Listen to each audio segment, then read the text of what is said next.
नशे के कारोबार करने व मादक पदार्थों की तस्करी करने वाले अपराधियों के विरुद्ध प्रभावी कानूनी हेतु जोधपुर रेंज आईजी विकास कुमार के निर्देशन में ऑपरेशन तमशा के तहत कई महीनों से फरार चल रहे प्रदेश के टॉप 25 सूची में शामिल व 40,000 का इनामी मुलजिम प्रकाश को गिरफ्तार करने में सफलता हासिल की है। जोधपुर रेंज आईजी विकास कुमार ने जानकारी देते हुए बताया कि मुलजिम प्रकाश चाहर, जो कि पूर्व में फर्नीचर का काम करता था, अपनी गरीबी को दूर करने के लिए उसने नशे का कारोबार करना व उसकी सप्लाई करना शुरू किया। कई बार मुलजिम को पकड़ने के लिए टीमों के दबिश देने के लिए मौके पर पहुंची, लेकिन भनक लगते ही वो वहां से फरार हो जाता था। उसकी लोकेशन के आधार पर पता लगाने का प्रयास किया, लेकिन वो चालाकी से दूसरे लोगों के फोन से कॉल कर अपने साथियों से जानकारी प्राप्त करता रहा और अपना कारोबार चलाने का काम जारी रखा। पुलिस टीम द्वारा महाराष्ट्र, गुजरात के कई अलग अलग स्थान पर मुलजिम को पकड़ने के लिए दबिशें दी। इसी ऑपरेशन के तहत गुजरात की छोटे से गांव बिलीमोरा में मुलजिम का पता चला, जहां काम मांगने के बहाने टीम वहां पहुंची, जहां मुलजिम को गिरफ्तार करने में सफलता हासिल की। आईजी विकास कुमार ने बताया कि मुलजिम के खिलाफ पूर्व में कई प्रकरण दर्ज हैं और ये मारवाड़ के कई क्षेत्रों में मादक पदार्थों की सप्लाई करता था। पुलिस मुलजिम से सप्लाई को लेकर साथ जुड़े मुलजिमान के बारे में गहन पूछताछ कर रही है। Already yes sir, Jodhpur range की साइक्लोनर टीम ने एक और बड़ी सफलता हासिल करते हुए राजस्थान के टॉप 25 में शुमार 40,000 के इनामी प्रकाश चाहर को बहुत जद्दोजहद के बाद गिरफ्तार करने में बड़ी सफलता अर्जित की है। यह अपराधी राज्य के टॉप 25 में शामिल है, टॉप 25 भगोड़ों में, कुख्यात अपराधियों में शामिल है। इसकी गिरफ्तारी के लिए 40,000 रुपए का इनाम घोषित था। जो 6 सालों से फरार चल रहा था और अभी तक की जानकारी के अनुसार 4 जिलों में, जालौर, सिरोही, जोधपुर कमिश्नरेट और बाड़मेर, 4 जगह के मुकदमों में है। जिस तरीके से हमारी रेंज की साइक्लोनर टीम और पूरी रेंज की टीम मादक द्रव्यों के कुख्यात तस्करों के खिलाफ कमर कस के अभियान चला रही है, विशेष रूप से इसके जो सूत्रधार हैं, जो किंगपिन्स हैं, जो सरगना हैं, मेन आपूर्तिकर्ता हैं, उन पर हम लोगों ने ध्यान केंद्रित कर रखा है और करीब करीब 40 इस तरह के किंगपिन अब तक पकड़े गए हैं, जिसमें से ये एक बहुत बड़ा कैच है। प्रकाश चाहर पिछले करीब 11-12 वर्षों से इस व्यापार में है। बहुत ही रोचक इसकी जीवन कथा है। लकड़ी का काम करने के रूप में इसने अपना व्यापार शुरू किया उदयपुर में अपने किसी रिश्तेदार के साथ, फिर वहां से मार्बल का काम शुरू किया और काम की थकान मिटाने के लिए इसने अफीम और डोडा चूरा लेना शुरू किया और उसी और अफीम और डोडा चूरा से फिर इसने अपने जीवन की गरीबी दूर करने का बीड़ा उठाया। लंबे समय से जो मादक द्रव्यों का एक नेटवर्क चलता है चित्तौड़, मंदसौर के इलाके से मारवाड़ की तरफ सप्लाई करने का या आपूर्ति का, जो धीरे धीरे उसका सरगना बन बैठा। इस ऑपरेशन का नाम ऑपरेशन तमस रखा गया क्योंकि नशे के जहर के माध्यम से लोगों के जीवन में स्याह अंधेरा फैलाने का अभियान शुरू किया और विडंबना देखिए कि नाम स्वयं प्रकाश था।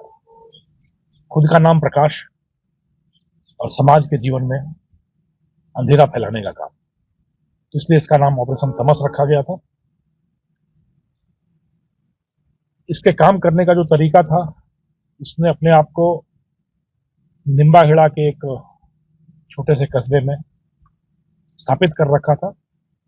वहीं से अफीम और डोडा चूरा जमा करना और अपने गुर्गों के माध्यम से मारवाड़ में आपूर्ति करना, यह इसका खेल चलता रहा काफी लंबे समय तक। जब हम लोगों ने सरगनाओं पर शिकंजा कसना शुरू किया तो इसके बारे में जानकारी मिली।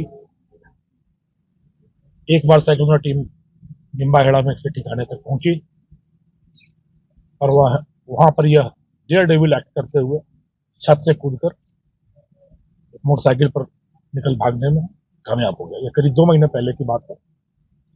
निकलकर भागने में कामयाब हो गया और उसके बाद इसने अपना डेरा बॉम्बे में जमाया।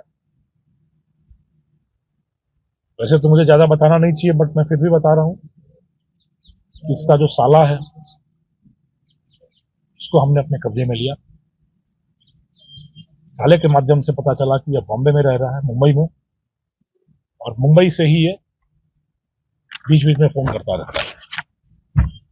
जब हमने उस सूत्र सूचना पर काम करना शुरू किया तो इसके शातिर पने की इंतहा यह थी कि यह वहां पर ट्रेन में चढ़ता था, लोकल ट्रेन में, और किसी भी आदमी से उसका फोन लेके कि भाई साहब एक फोन करना है, अपने 2-3 कॉन्टैक्ट्स को फोन करता था और फिर ट्रेन से वापस लौटा था। तो कोई ठिकाना मिल नहीं सकता था कि कहाँ रहता है, कैसे रहता है। और जब हमने देखा कि कैसे ट्रेन पे चढ़ता है और कब आखिरी कॉल होता है और कब निकलता है, तो एक पैटर्न पुलिस के पास आया कि यह वहां के भाईंदर इलाके में कहीं ना कहीं रह रहा हो सकता है।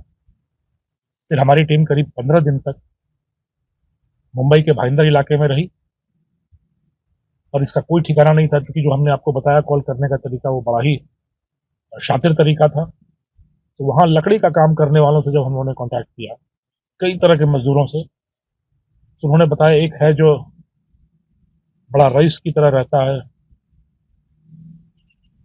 और बड़े बड़े शौक रखता है, पर लकड़ी का कारीगर है। उस ठिकाने पर जब हम पहुंचे तो हमारी बदकिस्मती से वहां से 2 दिन पहले ही निकला था जिसके पास जा रहा था। और जब हमने उस आदमी के तकनीकी चीजों का विश्लेषण शुरू किया तो एक नया पैटर्न निकल के आया गुजरात के नवसारी में। सूरत से आगे नवसारी जिला है गुजरात का, वहां एक नया कॉन्टैक्ट स्टैब्लिश होता दिखा। फिर हमारी टीम गुजरात के नवसारी पहुंची, 5 दिन तक वहां कैंप किया। वहां फिर हम लोग लकड़ी का कारीगर बनकर नौकरी खोजते रहे। एक दुकान में हम लोग पहुंचे वहां नवसारी इलाके में, गांव का नाम बिलीमोरा इलाके में लकड़ी का काम खोजते हुए हम लोग पहुंचे तो वहां एक कारीगर ने हमें इस तक पहुंचाया। ये मालिक है हमारे और ये आपको काम दे सकते हैं, आप इनसे बात करें। तो जब वो ठिकाना हम लोग करीब 5-6 दिन की जद्दोजहद के बाद वहां पर पहुंचे, जब इसकी पहचान हो गई कि ये यही है जो वहां लकड़ी के कारीगर का बड़ा कारीगर बनकर उस्ताद बनकर बैठा है, तो फिर हमने सहयोग लिया नवसारी, गुजरात के नवसारी जिले की पुलिस का, उनकी विशेष टीम के साथ दबिश देकर इसको बिलीमोरा इलाके में। जागरूक टाइम्स के लिए बाड़मेर से ठाकरा राम मेघवाल की रिपोर्ट।